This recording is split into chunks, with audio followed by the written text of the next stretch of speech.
Hello friends, welcome to IICS platform. आज है 20 अगस्त और 20 अगस्त क्या करेंगे हम, करंट अफेयर। तो विदाउट वेस्टिंग ऑफ टाइम हम लेक्चर स्टार्ट करते हैं। फर्स्ट न्यूज़ है मोदी इन यूक्रेन। देखो दोस्तों, ये बहुत लंबी कहानी है। क्या है कि रशिया और यूक्रेन में वार चल रहा है। अब इसमें पिस कौन रहा है?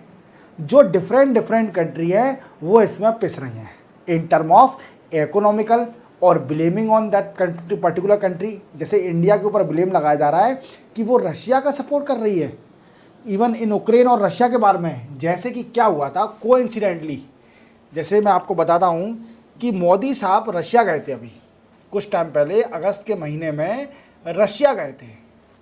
किसके लिए? बायलेटरल मीटिंग थी between India and Russia. Bilateral meeting between between Russia and India, इसलिए ये और मिले पुतिन साहब से। पर को इंसिडेंटली कि उसी दिन USA में नाटो की मीटिंग चल रही थी और नाटो पे कोई काम नहीं है, सिर्फ ओनली रशिया और यूक्रेन का वार पे डिस्कस करने के अलावा कोई काम नहीं है नाटो के पास। बस दिन भर वो कहीं ना कहीं मीटिंग करती रहती है और रशिया पर झूठे झूठे सैंक्शन, झूठे तो नहीं कह सकते, रशिया पर सैंक्शन और एक तरह से और उसमें ब्लेम करती रहती है कि यूक्रेन में जो हो रहा है डिवास्टेशन, जितना भी फिजिकली जो भी लॉस हो रहा है वो रशिया के कारण हो रहा है। अब इनको तो आप जानते होंगे, ये हैं यूक्रेन के प्रेसिडेंट जिनका नाम है जेलेंस्की।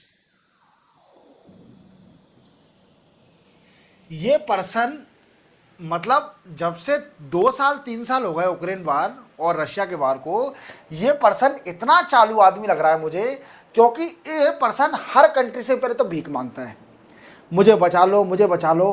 और ये बराबर 3 साल से लड़ रहा है रशिया से। इसने अपने घुटने नहीं टेके हैं, ये बराबर 4 साल 3 साल 2-3 साल से लड़ रहा है रशिया से और रोता है हर कंट्री के सामने। जैसे कि हमारे जो मोदी साहब जब रशिया गए अभी पुतिन साहब से मिलने के लिए, बायलेटरल मीटिंग के लिए, तो जब उस टाइम नाटो की मीटिंग चल रही थी वॉशिंगटन में, उसी दिन मीटिंग थी और रशिया यूक्रेन ने झूठा ब्लेम लगाना स्टार्ट कर दिया इंडिया पे कि इंडिया रशिया का सपोर्ट कर रही है यूक्रेन और रशिया के बारे में। इंडिया का फिर स्टेटमेंट आया, एक्सटर्नल अफेयर मिनिस्टर ने बोला कि that was a bilateral meeting, वो हमारा कोई पर्सनल इशू नहीं था कि रशिया के साथ सपोर्ट करना है हमें। हमने एक बायलेटरल मीटिंग करी थी, वो ट्रेड रिलेटेड मीटिंग थी, ना कि हम न्यूट्रल रहना चाहते हैं, हम ना तुम्हारा सपोर्ट करना चाहते ना ही रशिया का। पर ये पर्सन नहीं मान रहा, तो इसको ठंडा करने के लिए 23 अगस्त को मोदी साहब जा रहे हैं कहाँ पर? यूक्रेन में। और यूक्रेन में इनसे भी डिस्कस करेंगे।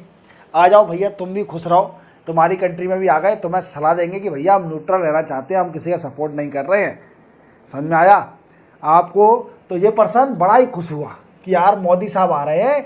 तो आप समझ गए होंगे कि इंडिया की रेपुटेशन, इंटरनेशनल रेपुटेशन कितनी है, क्योंकि हमारा भारत 5th लार्जेस्ट इकोनॉमी है वर्ल्ड में, 5th लार्जेस्ट इकोनॉमी है।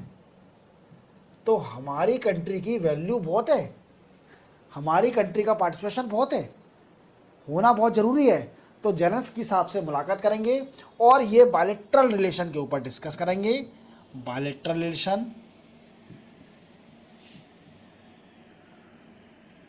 Trade, climate change,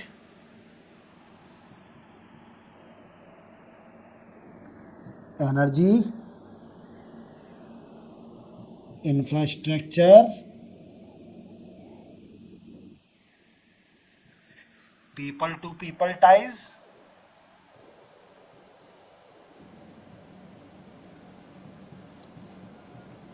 ETC। खुश? यूक्रेन के राष्ट्रपति साहब खुश हो गए हैं। अब 23 अगस्त को जाएंगे मोदी साहब यूक्रेन में। और एक और चीज़ याद रखना कि ये पोलैंड भी जाएंगे हमारे, पोलैंड बगल में ही कंट्री है यूक्रेन के, और ये 21 to 22 अगस्त तक पोलैंड में रहेंगे 2 दिन। क्लियर? और 23 तारीख को ये यूक्रेन जाएंगे और यहाँ पर मुलाकात करेंगे इस प्रेसिडेंट से, जो कि दिन भर काम एक ही, लड़ना बराबर है और हर कंट्री के सामने रोना है। चलो अपन नेक्स्ट पे चलते हैं without wasting our time. Next news है BPALM। क्या है? देखो मैंने आपको कुछ दिन पहले एक न्यूज़ बताई थी कि 3 टैबलेट के बारे में बताया था जो कि ट्यूबरकुलोसिस की टैबलेट है, टीबी की टैबलेट है, और वो बहुत बड़ी इफेक्टिव हुई है कई सारी कंट्री में।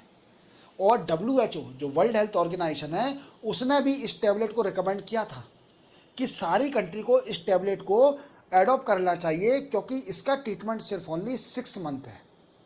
वैसे देखा जाए तो टीबी जो ट्यूबरकुलोसिस बीमारी होती है उसका treatment approximately nearly 18 to 24 month होता है, पर ये 3 टैबलेट का ट्रीटमेंट सिर्फ ओनली है 6 month.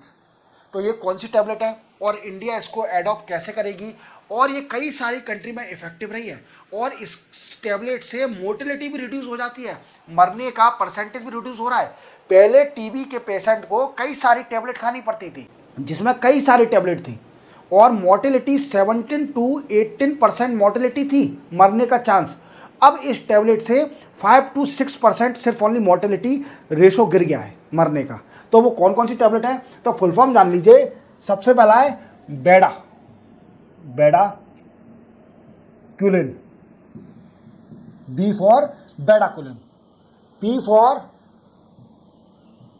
Pre टेमोनाइड, clear, A for कुछ नहीं है, एल फॉर लिंजोलाइट, लिंजोलिट, और एम फॉर मैक्सा फ्लोक्सासिन। ये 3 टैबलेट याद रखना आप, बेंडाकुलिन, पैरा प्रीटोमोनाइड और लिंजोलाइट। ये 3 टैबलेट का ट्रीटमेंट सिर्फ ओनली 6 मंथ है। कितना है दोस्तों? इसका ट्रीटमेंट सिर्फ ओनली 6 मंथ है। सॉरी, इसका ट्रीटमेंट सिर्फ ओनली 6 मंथ है। तो आप देख रहे होंगे ये कितनी इफेक्टिव है। और अगर देखा जाए तो टीबी के लिए कई सारी टैबलेट खानी पड़ती है, और ये इफेक्टिव है मल्टी ड्रग्स रेसिस्टेंस टीबी के लिए। We can say multi drugs resistance TB, tuberculosis, multi drugs MDR TB, इसके लिए बड़ी इफेक्टिव है। सिर्फ ओनली 6 महीने में इलाज हो जाएगा टीबी का। ये 3 टैबलेट आपको याद रखने हैं। अब हम जानेंगे कि इंडिया का क्या क्या प्लान है। देखो आप जानते हो कि इंडिया ने एक नेशनल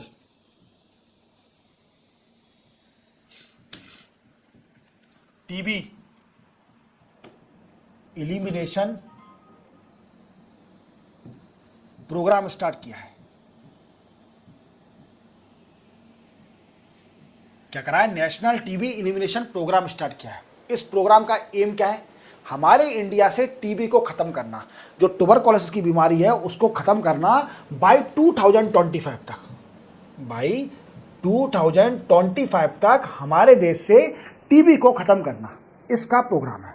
ठीक है, अब 2 साल तो हो गई, WHO ने 2 साल पहले रिकमेंड किया था कि ये 3 टैबलेट जो कि बेंडाकुलिन, प्रीटोमोनाइड और लिंजोलाइट, ये 3 टैबलेट हर कंट्री को अडॉप्ट करना चाहिए, क्योंकि ये बड़ी ही इफेक्टिव है डिफरेंट डिफरेंट कंट्री में। क्लियर? अब इंडिया 2 साल बाद इसको रोल आउट करने वाली है, एडॉप्ट करने वाली है अपनी कंट्री में।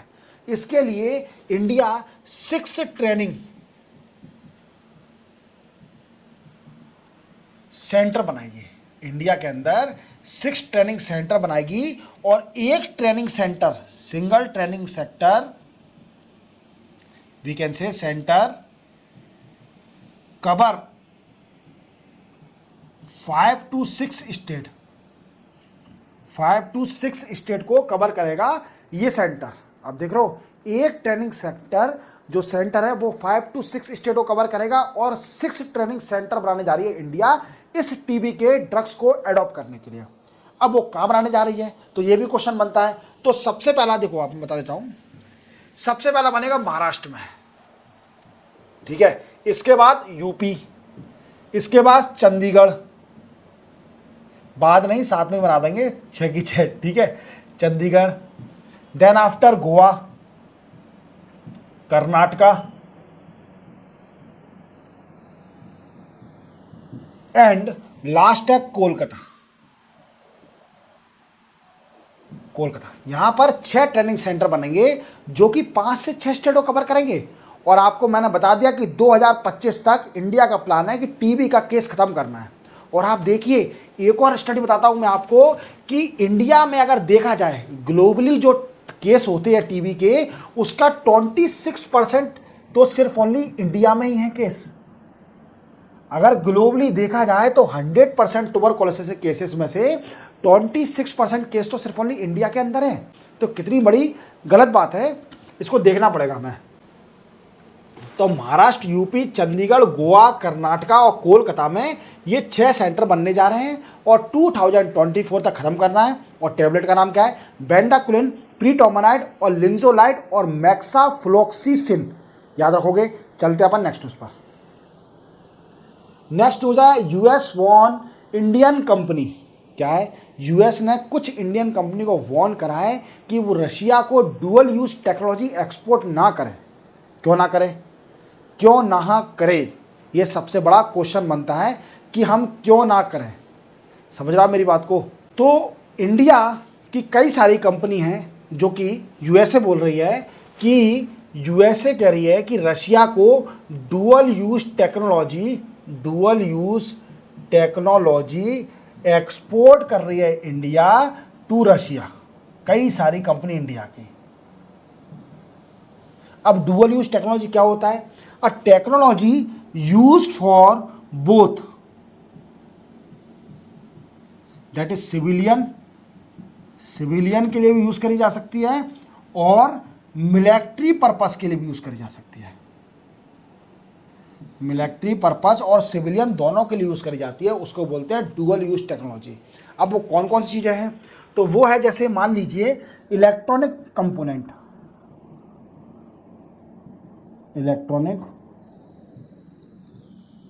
कंपोनेंट्स, मशीन पार्ट्स,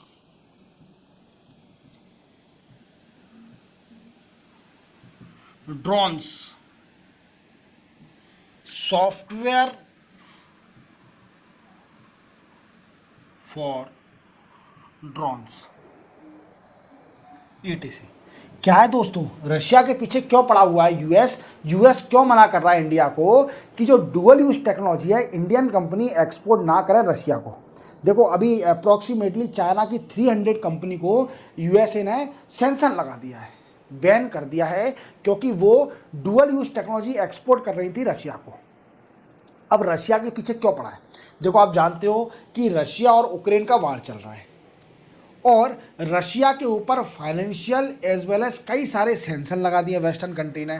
तो कोई भी कंट्री अगर उसे डील करना है तो परमिशन लेनी पड़ेगी, ठीक है, वो जो इंटरनेशनल ऑर्गेनाइजेशन उसे परमिशन लेनी पड़ेगी। तो और ये डुअल यूज टेक्नोलॉजी का तो मना ही कर दिया, क्योंकि क्या है कि इसमें military component arm and ammunition में रशिया यूज़ कर सकता है और वो यूक्रेन के खिलाफ यूज़ करेगा। तो दोस्तों इसलिए वो मना कर रहे हैं यूएसए कि आप जो डुअल यूज टेक्नोलॉजी है उसको एक्सपोर्ट ना करें रशिया को। पर इंडिया ने क्या रीज़न दिया? ये भी तो बात है कि इंडिया तो सॉवरेन कंट्री है, इंडिया कैसे मान लेगी? इंडिया कुछ ना कुछ तो तोड़ निकालेगी। इंडिया में एक से एक वर्सेटाइल लोग हैं, वो जानते हैं तोड़ कैसे निकालना है इसका। तो देखो दोस्तों, उन्होंने बोला कि सबसे पहले तो आप एक याद रखना कि इसका चीज़ क्या है, इसको मैट। ये क्या है? इसको मैट। देखो दोस्तों, अभी इंडिया ने बोला कि यूएसए ने जितने भी प्रोडक्ट मेंशन करके रखे हैं जो कि रशिया को एक्सपोर्ट नहीं किए जा सकते, उसमें इसकोमैट है ही नहीं। इसकोमैट क्या है? तो SC for special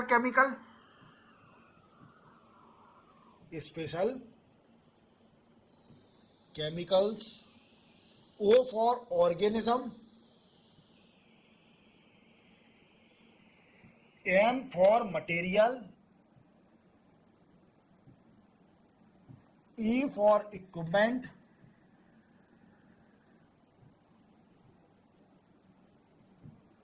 T for technology।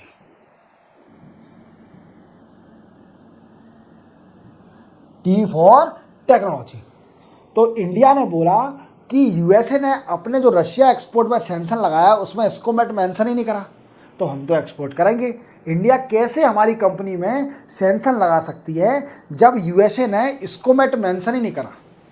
इसको मैट का मैंने फुल फॉर्म बता ही दिया, ये इंडिया का रिस्पॉन्स है। क्लियर। चलते अपन नेक्स्ट न्यूज़ पर। नेक्स्ट न्यूज़ है हेमा कमेटी। देखो दोस्तों, ये बड़ी दुखद खबर है, क्योंकि हमारे फिल्म इंडस्ट्री में ऐसा काम भी होता है जो कि मीन्स एडजस्टेबल और वी कैन से डाइजेस्टेबल नहीं है।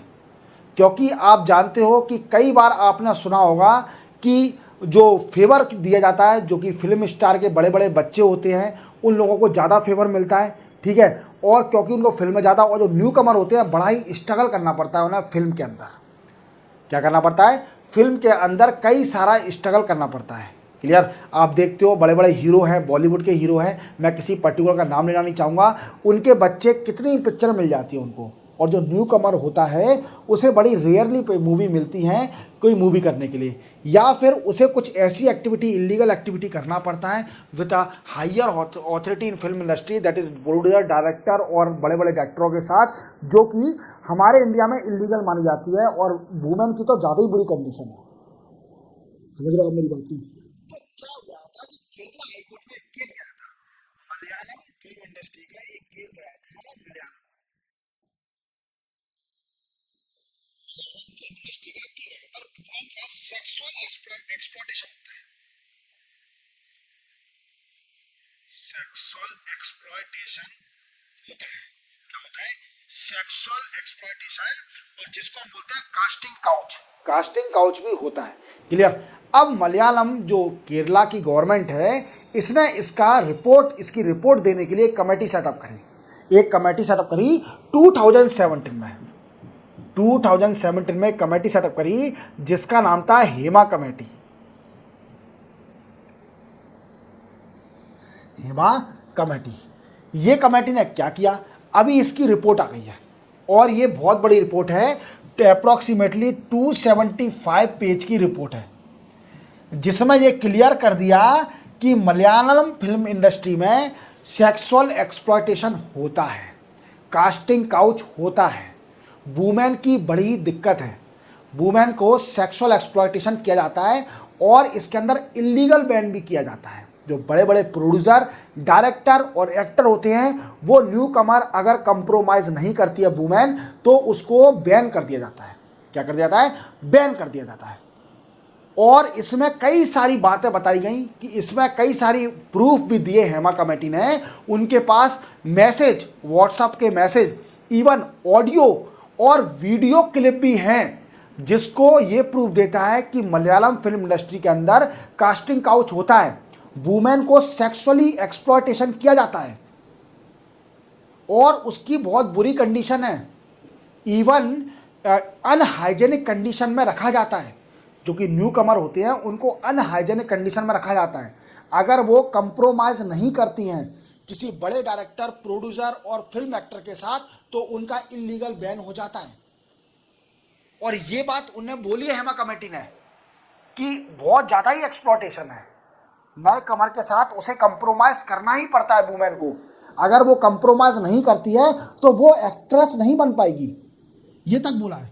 इवन इवन उनका एक्सप्लॉयटेशन इस बेसिस पे होता है कि उनकी इनह्यूमन कंडीशन, जो कि फिल्म जहाँ शूट होती है वहाँ पर रहने के लिए सेपरेट टॉयलेट भी नहीं होती वुमेन के लिए।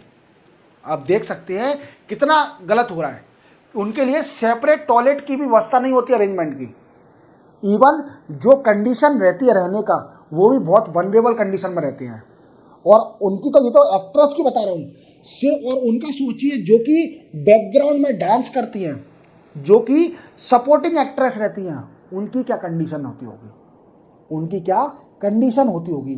तो हेमा कमेटी ने यह पूरा कंफर्म कर दिया है विद अ प्रूफ कि मलयालम इंडस्ट्री में कास्टिंग काउच और सेक्सुअल एक्सप्लॉयटेशन है। हेमा कमेटी ने कंफर्म कर दिया है। तो फिल्म इंडस्ट्री के ऊपर कभी भी आपको कोई क्वेश्चन आता है तो you can easily mention the Hema committee related to Malayalam industry. और ये भी बोला गया कि जो बड़े बड़े डायरेक्टर हैं, बड़े बड़े प्रोड्यूसर हैं, बड़े बड़े एक्टर हैं, वो अगर कंप्रोमाइज नहीं करती है नई एक्ट्रेस, तो उसको इलीगल बैन कर दिया जाएगा। तो कितना गलत हो रहा है, देख रहे हो आप। तो इसी के साथ 20 अगस्त के करंट अफेयर कंप्लीट होता है। चैनल को सब्सक्राइब और बेल आइकन प्रेस करना ना भूलना। मिलते हैं हम कल 21 अगस्त को नए करंट अफेयर साथ। तब तक के लिए जय हिंद।